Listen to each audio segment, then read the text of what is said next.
Seth Binzer, aka Shifty Shellshock, with his tattoos, frosted tips, and high energy, Crazy Town lead singer Shifty Shellshock was the epitome of the late 1990s, early 2000s rap rock frontman. With that also came a hit song, 1999's Butterfly, which hit no. 1 on the US Billboard Hot 100 chart and was a staple on the radio and MTV's Total Request Live. By 2003, the band had disbanded, and despite an attempt to reunite a few years later, Crazy Town was relegated to one-hit wonder status. Shifty Shellshock, whose real name is Seth Binzer, appeared on the first season of VH1's Celebrity Rehab in 2007 and the spin-off Celebrity Rehab Presents Sober House a few years later. Binzer died at his home in Los Angeles on June 24 from an accidental drug overdose, according to his manager. Eric Carmen, 74. Carmen was a rock ballad king whose songs still get constant play to this day. All by Myself was a hit in the mid-1970s. It became an even bigger hit when Celine Dion did her own rendition in 1996. The Grammy-nominated Almost Paradise, from the soundtrack to the hit 1984 movie Footloose, became a staple at school dances and weddings. Carmen repeated the feat when his song Hungry Eyes showed up on the soundtrack for the 1987 classic Dirty Dancing. Carmen's death was announced on his website on March 12, stating he passed away in his sleep over the weekend. No cause was given. Roberto Cavalli, 83. The Italian fashion designer was known for his flamboyant designs and game-changing innovations. Cavalli's use of lip art prints beginning in the 1970s became one of his trademarks. His revolutionary method of printing leather and patchwork denim was beloved by everyone from Madonna to Gwyneth Paltrow. Cavalli died on April 12. No cause of death was given. Bill Cobbs, 90. From playing the concerned manager opposite Whitney Houston in The Bodyguard to the kind-hearted coach in Air Bud, Bill Cobb's ability to play the voice of reason in his roles made him a memorable character actor for decades. Cobb's other titles include The Color of Money, New Jack City, The Hudsucker Proxy, Demolition Man, and Night at the Museum. He died at his home in California on June 25 following a recent bout of pneumonia. Dabney Coleman, 92. Dabney Coleman became a captivating scene stealer in the 1980s thanks to his gruff demeanor and booming voice. Whether he was playing the mean boss opposite Dolly Parton, Jane Fonda, and Lily Tomlin in 1980's 9 to 5, or the nasty TV producer in Tootsie, or chasing Matthew Broderick in War Games, Coleman had a talent for playing the heel. The Emmy winner most recently starred in the HBO hit series Boardwalk Empire from 2011 to 2014 and a 2019 episode of Yellowstone. Coleman died on May 16. No cause was given. Eleanor Coppola, 87. Francis Ford Coppola and Eleanor Coppola at the 76th Academy Awards in 2004. Vince Bucci/Getty. As the wife of Francis Ford Coppola, Eleanor had to navigate the stress and complexities of living with one of the greatest directors of all time. She channeled that by filming her husband while he made his landmark 1979 Vietnam movie, Apocalypse Now. Her documentary, Hearts of Darkness, A Filmmaker's Apocalypse, has gone down as one of the most honest accounts of the making of a movie. Eleanor died on April 12. No cause of death was given. Roger Corman, 98.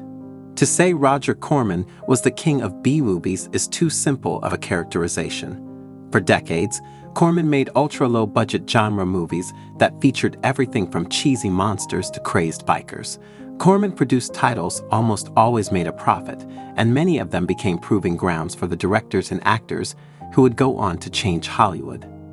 After directing the 1967 acid trip Fantasia, The Trip, starring Dennis Hopper and Peter Fonda, and written by Jack Nicholson, the trio went on to make Easy Rider, which would usher in the new Hollywood era of the 1970s. Corman also produced titles directed by then-unknowns like Francis Ford Coppola, James Cameron, and Martin Scorsese before they went on to mainstream studio success. Corman died on May 9 at his home in Santa Monica, surrounded by family members. It was hard to separate the characters Shannen Doherty played from who she was in real life, and that genuine quality led to her becoming an icon to a generation growing up in the 1990s.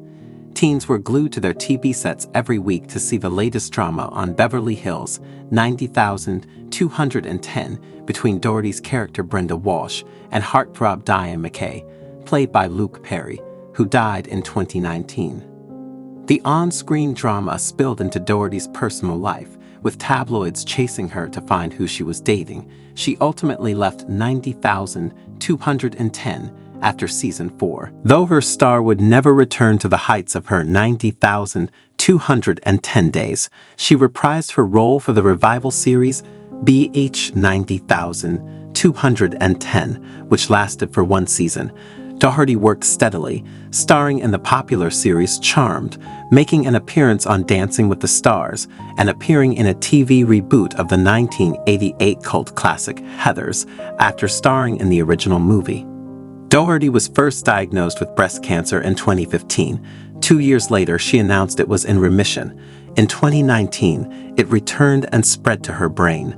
She died on July 13 due to cancer, according to her publicist. Phil Donahue, 88. Before there was Oprah Winfrey, Geraldo Rivera, or Jerry Springer, there was Phil Donahue.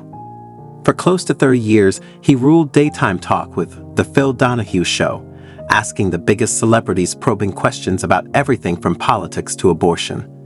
Donahue's style of mixing his own running commentary with questions from audience members became the blueprint for talk shows going forward.